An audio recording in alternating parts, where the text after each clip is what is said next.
Hello. All right. Everybody set?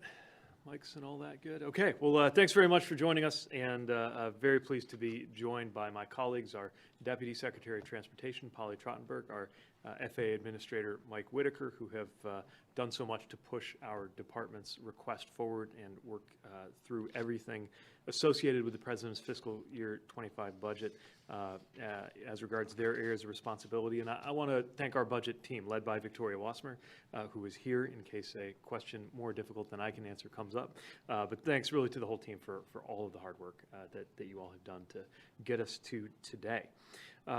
This is a budget that is going to matter for so many areas of American transportation, including our aviation system, where we're going to be proposing some bold steps for the future to ensure that we preserve America's extraordinary safety record. But first, I want to refer back to what America heard from President Biden on Thursday. This country has come out of one of its hardest moments in a century with unique strength, whether you measure it in historical terms or whether you measure it in comparison to nations around the world. From fighting inflation back down to the level it is at today, to modernizing our infrastructure, to lowering the cost of prescription drugs, it's been an extraordinarily effective few years for the Biden-Harris administration. Inflation is down more than half from its peak. Wages are rising faster than prices. Unemployment has been below 4% for more than 2 years. That hasn't happened since before I was born. And while I am young to be doing the job I'm doing, I'm not that young. It's an extraordinary thing that it has been that long. And under President Biden right now, we are seeing some of the lowest Black and Hispanic unemployment rates in recorded history. In areas closest to what we do here at the DOT, we have made tremendous progress through the President's bipartisan infrastructure law. About 46,000 projects and counting are now moving forward, and they're improving infrastructure and transportation in communities of all sizes. Roadway fatalities are at last beginning to come down from their peaks. We have a lot of work to do on that front. Shipping costs are down as supply chains are running more smoothly, and airline cancellations last year were measured at some of the lowest levels in a decade. We know there's a lot more work to do from here. We are rebuilding not just from the consequences of the pandemic, but from decades of disinvestment, rising inequality, and a regulatory environment that has for too long privileged the interests of corporations over those of the American people. So the President's budget that we're proud to present today protects and builds on the progress we've made and enables us to deliver on the important challenges and opportunities that remain across every mode of transportation. Our U.S. DOT budget request of $146.2 billion would allow us to continue advancing work on a number of areas, and I'd like to highlight just a few. The budget includes $16.8 billion for the Federal Transit Administration to support urban and rural transit service, including $2.4 billion for major capital projects through the Capital Investment Grant Program, or CIG. For example, it provides $350 million to extend the Red Line in Chicago to the far south side, including the community of Roseland, which stays in my mind because I noticed when we visited there, as residents from that part of South Chicago were describing how long it takes them to get to the Loop, the downtown area where most of the jobs are, that residents of the neighborhood of Roseland in the city limits of Chicago take about an hour and a half to get downtown, which is the same as the community of Roseland, Indiana, which is 90 miles away if you do have a car. But we're fixing that. And it's estimated that over 13,000 people a day will be boarding the L at these newly created stops and be able to benefit from more of the economic opportunity in their city. So just one example of the life-changing potential of the CIG program that's getting robust funding in this request. The budget also includes vital resources to increase rail safety and to improve passenger rail. That includes $2.5 billion for Amtrak, increasing the number of safety inspectors to a record 400 inspectors, and adding new staff to complete safety audits. You're now going to hear more detail from our Deputy Secretary, Polly Trottenberg, on how this budget is going to improve hundreds of thousands of miles of road and strengthen America's ports. Then our FAA Administrator will cover some of the critical aviation work supported by this budget, and then I'll come back for one more thing that we'd like to announce. So with that, let me turn it over, Polly, to you. Thank you, Mr. Secretary. Good afternoon, everybody. I am looking forward to providing some additional information about key programs in the President's budget. I, too, want to thank Victoria Wassmer and her budget team. And on the FAA side, Mark House, Dave Rickert, and the whole team over there. A lot of great work went into the proposals we're discussing today. As the Secretary mentioned, we are continuing our administration's robust investments in roads and bridges for a total of $62 billion, so people and goods can move safely and efficiently in every corner of the country. Thanks to President Biden's bipartisan infrastructure law, we're tackling major projects like the Calcasieu Bridge in Louisiana, Martin Luther King Bridge in Philadelphia, where the Secretary will be tomorrow, and I-70 in Colorado. And this budget will allow us to continue that momentum. As you all know, roadway safety is a priority for this department, this Secretary, and for me. We are still seeing too many fatalities and serious injuries on American roadways, devastating families and communities across the country. This budget proposes $3.2 billion for the Highway Safety Improvement Program, HSIP. It empowers states to create data-driven, strategic, and performance-based safety programs targeted to their needs. A companion program that's funded through advance appropriations at $1 billion is the Safe Streets and Roads for All program. That program is unique in that it is dollars that go to local communities in companionship to states to develop comprehensive data-driven safety plans and deliver roadway improvements that benefit all users, those who drive, bike, walk, and roll. This program, again, it's fairly unique in allowing cities, counties, small towns, and tribal areas to access federal funds directly. And it's spurring creative and innovative approaches to roadway safety and creating a community of practice to share best ideas. The President's budget also includes some additional safety investments of nearly $350 million in railway highway crossings, wildlife crossings, and tribal transportation set aside. We also remain focused on the cost of goods that people see at the store, and we know that supply chains have an impact on that. The President's budget includes $530 million for the Port Infrastructure Development Program to fund improvements in ports to move goods more quickly, to create jobs and economic opportunities, enhance safety and resiliency, and improve air quality in nearby communities. Lastly, I want to tee up some really exciting news that Administrator Whitaker will give more detail on. I got to see firsthand in my time as acting administrator last year the FAA's urgent need for more robust capital investments to modernize the air traffic control facilities, radar systems, and IT systems that are essential to running one of the nation's most complex 24/7 safety-critical operations. So we're very proud that for the first time, the President's budget includes a mandatory appropriation of $1 billion for fiscal year 25 and $8 billion over 5 years. This proposal envisions a more stable, predictable, and long-term budgetary commitment, which will allow for the better planning of multi-year capital projects, as is done under the Companion Airports program. So with that, I'm pleased to hand it off to Administrator Whitaker to share more details. Thank you, Mr. Secretary and Deputy Secretary Trottenberg. Good afternoon, everyone. I appreciate the opportunity to discuss President Biden's fiscal year 2025 budget and what it means for operations in our national airspace and for the safety of the flying public. The President is requesting $20.8 billion to operate and modernize the national airspace system, including $3.6 billion for our facilities and equipment, almost $3.4 billion for airports, and $250 million for research. The request also includes a new proposal that would dedicate another $1 billion toward our capital needs. Combined with the $5 billion under the bipartisan infrastructure law, the FAA fiscal year 2025 funding request totals $26.8 billion. The passage of this budget will help us in 3 of our key priority areas. We can continue to increase hiring of air traffic controllers. We can continue to modernize the air traffic facilities, many of which are beyond their useful life. And we can add safety oversight resources. With respect to controllers, we need more air traffic controllers, and we're hiring as many as we can. The budget request will allow the FAA to accelerate controller hiring and training. Hiring and onboarding more controllers is essential to meet increasing traffic volume while safely integrating new users to the NAS. Last year, we surpassed our 1,500 controller hiring goal.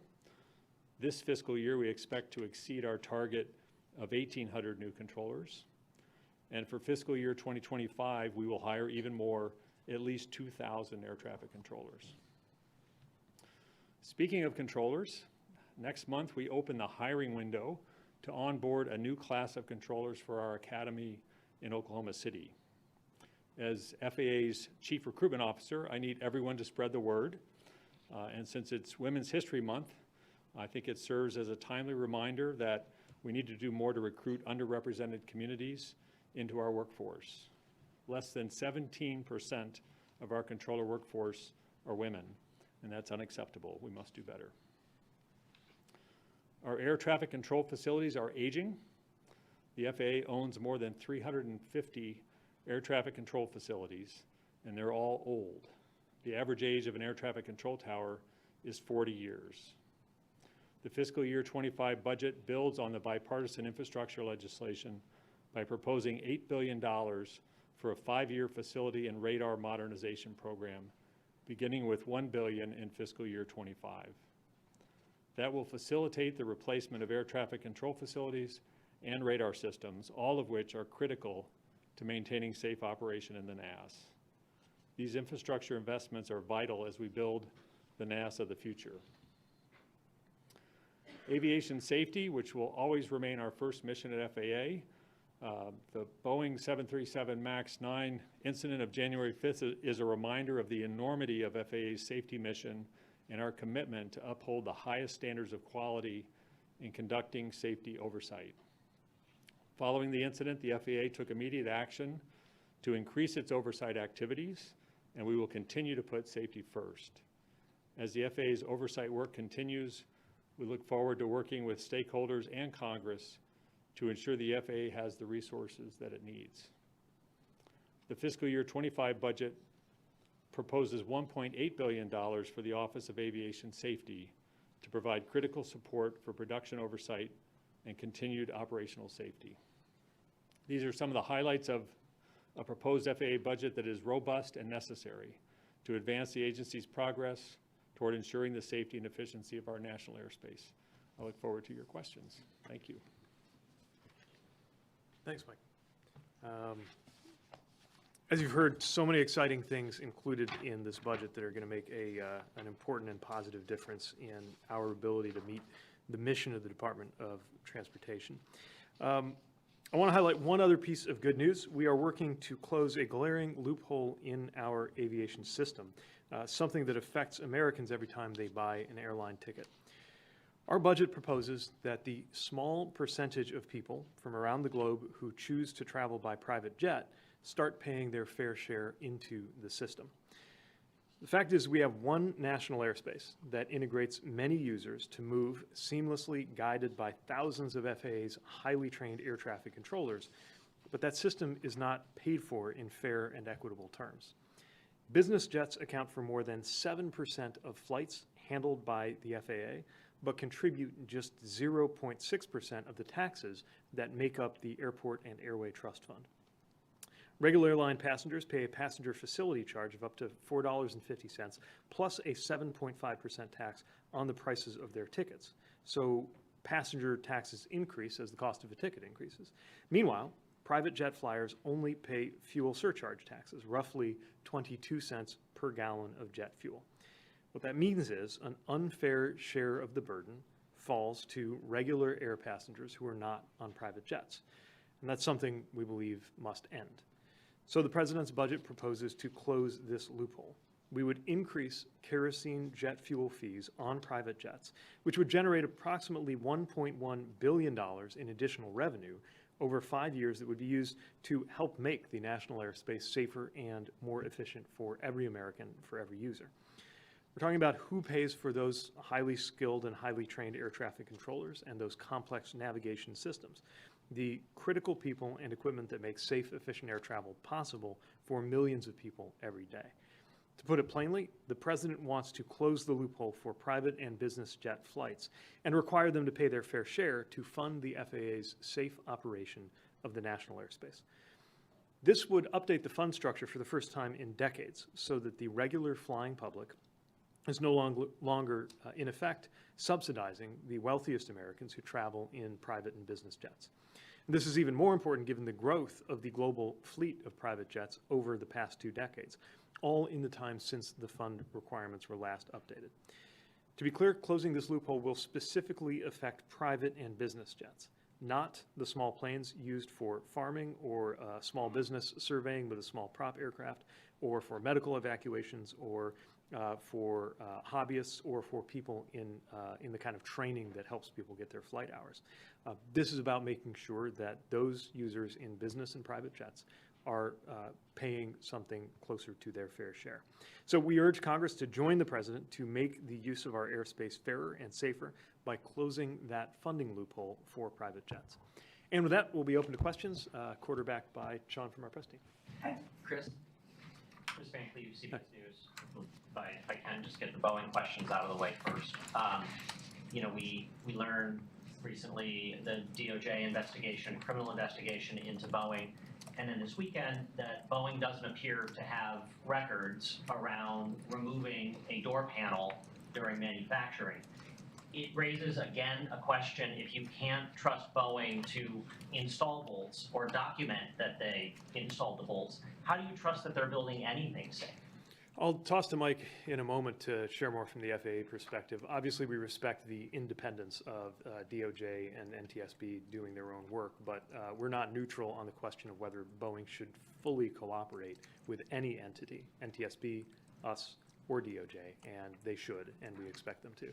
I would also say the administrator's leadership has been really critical to making clear to Boeing that they need to go through a serious transformation here in terms of their responsiveness, their culture, and their quality issues.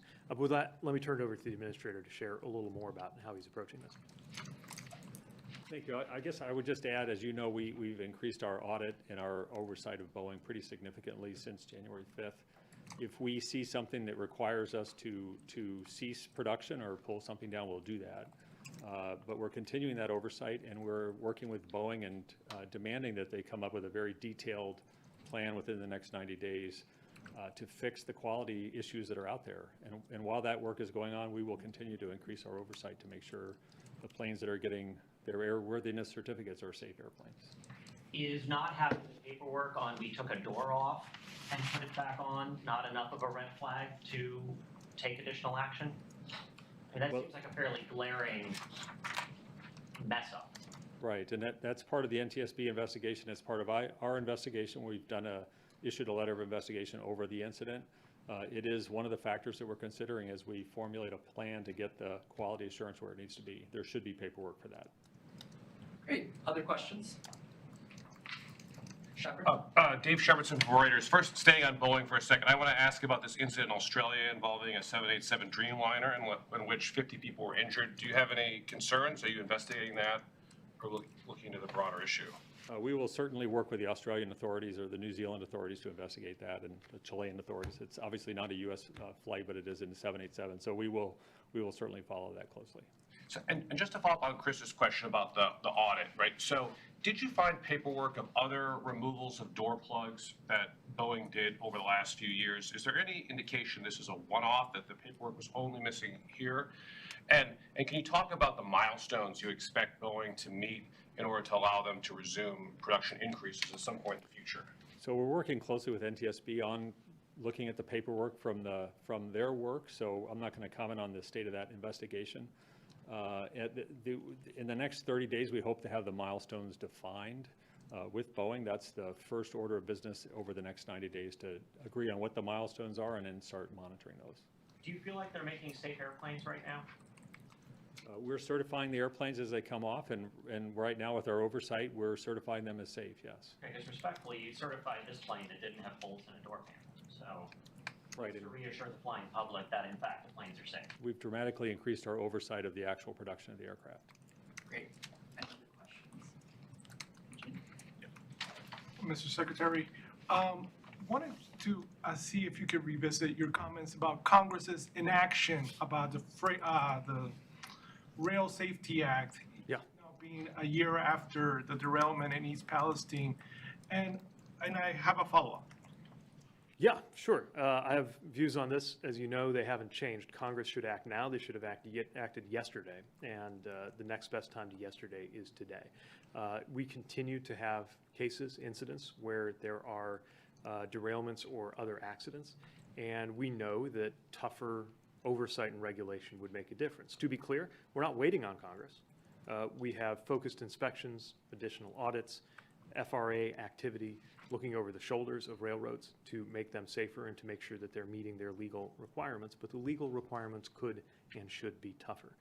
The last time I checked, every major Class 1 freight railroad over the last year saw their accident rate unchanged or actually get worse, with the notable exception of Norfolk Southern, which had a dramatic decrease in their mainline accident rate, which I think is likely related to them responding to the pressure that they have been put under.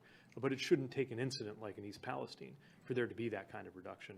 All of freight railroading should go through that kind of safety improvement. And while they should do that on their own, we're not waiting for them to do it. Congress needs to do its part too. They are out of excuses. The only excuse I've heard left is some in Congress say we have to wait for the NTSB's final report before they will act. I disagree. But if that's the case, that final report's coming out in June.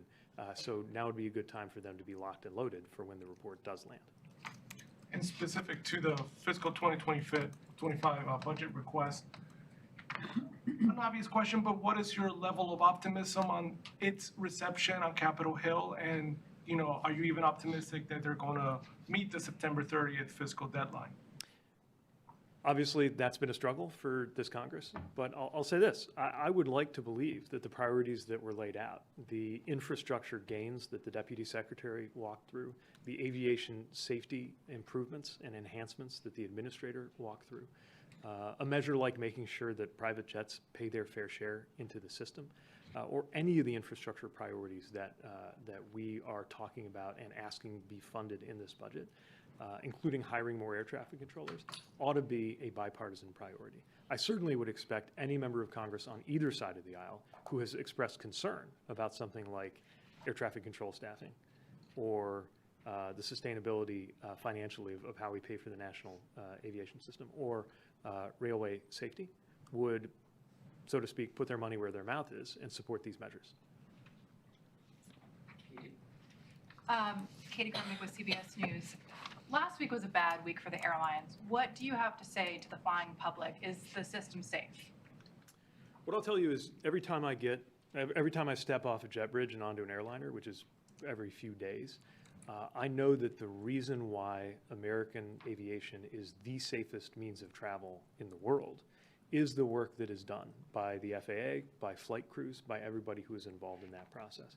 And it's the result of an attitude that doesn't just wait for a fatal incident to happen and respond, but even responds to close calls with the intensity that America used to reserve for responding to a fatal incident.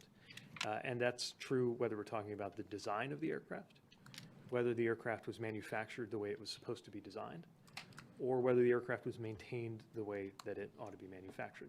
There continue to be cases, major ones, that get our attention. And while they are rare, and the last year's worth of NTSB data that we have suggests that they were actually a bit lower than they had been in previous years, you don't want to see any of those happen at all. I only wish that we could take the level of concern and rigor that we have for aviation safety and start applying it to roadway safety, where the number of Americans that we lose on a daily basis is roughly equivalent to the number of passengers aboard a fully loaded 737. And just a quick question. Simply put, what does this budget mean to keeping air traffic safe? It's going to help keep air traffic safe by hiring and equipping the FAA professionals who do that. Brianna? Hi, Oriana with Politico. On the budget, the multi-year mandatory account, is the goal to pay for the account with the taxes that are being collected by the private jet users and the fuel tax hike, or how would this work? Because you mentioned mandatory. I'm trying to see what mandatory means in the grand scheme of things. Yeah, let me tell you in my unsophisticated way why I think it's a big deal, and then I'll toss to Mike to share a little bit more about how that trust fund is used. First of all, of course, as I mentioned, we're talking about $1.1 billion to be raised from the private jet provision. We're asking for $8 billion into this mandatory account. So obviously that's only part of the picture. But what I would stress is this. The national, the NAS and the systems that support it are one of the most complex civilian operations in the whole federal government. And there are a number of systems that need to be modernized or even overhauled. No private sector organization would undertake a multi-billion-dollar IT overhaul plan without knowing more than 1 year at a time what its funding was going to be. That would be considered madness. And yet, here for one of the most expensive and complex operations in the United States, we are expected under the current structure to fund these massive capital operations with year-to-year uncertainty about what that funding is even going to be.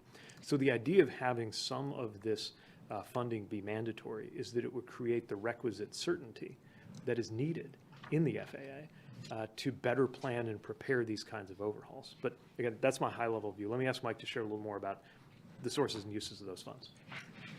And I'm going to phone a friend and ask Deputy Secretary Polly Trottenberg to help me with this a little, because she's really started this work when she was acting administrator. But I want to sort of really hit home on the point that our facilities are really old. And I mentioned the towers. We talked about radars. We have 21 centers that control high altitude traffic. They were designed to have a life of 50 years. They're all 60 years old now. So all that work has to be done to replace those. It's a huge undertaking. So this is really a big step in trying to get some of that funding. But Paula, do you want to talk about that? I'll add one point. I think the Secretary put it so well, but just, I think an observation for me coming over to the FAA and having had experience with transportation agencies at the state and local level, New York City DOT and the MTA, transportation agencies that have major capital assets, and the FAA has one of the largest collection of capital assets in the federal government. The towers, the radars, all the equipment typically have 10-year capital budgets, where again, they know what their capital dollars look like and they can plan for long-term projects. As the Secretary says, we don't have that for the FAA facilities and equipment. Interestingly enough, we have it for the airports program. We also have it, by the way, in what's called contract authority on the highway side. So we have versions of it in other parts of the federal budget, but not for, frankly, the capital investment that needs to happen in what is one of the major sets of capital assets of the federal government. So this is going to start that process of giving the FAA the certainty they need to do those long-term investments. Great, this will be your last question, and Greg, do you want to take it? Thank you. Greg Wallace from CNN. I think for the administrator, you talked a bit about the Boeing audit, and when you released the update last week, it didn't say specifically what had been found. Could you share some specifics about what deficiencies you found and what you're looking for in that 90-day plan, please? What we're really focused on is the quality assurance process and where the gaps are in that process. We've communicated that to Boeing. It focuses on having the employees have the right tools and the right training, having the right engineering drawings and assembling the aircraft in the proper order, not traveling work. So things that just findings from the floor in that process. Taking that with the findings from the culture survey that was done after AXA, and a lot of work that's been done directly by Boeing, getting feedback from their employees, and baking all of that into a plan to fix the production system over that plan being put together in the next 90 days. Does that mean most of what you identified was paperwork issues, or were you seeing unsafe or unsatisfactory practices? It wasn't just paperwork issues. Sometimes it's order that work is done. Sometimes it's tool management. It sounds kind of pedestrian, but it's really important in a factory that you have a way of tracking your tools effectively so that you have the right tool and that you know you didn't leave it behind. So it's really plant floor hygiene, if you will, and a variety of issues of that nature. Awesome. Thanks. Thanks all so much. We'll have some of our budget folks on hand to answer any other specific questions about the budget, but the Secretary, Administrator, and Deputy Secretary. Thank you. Thank you.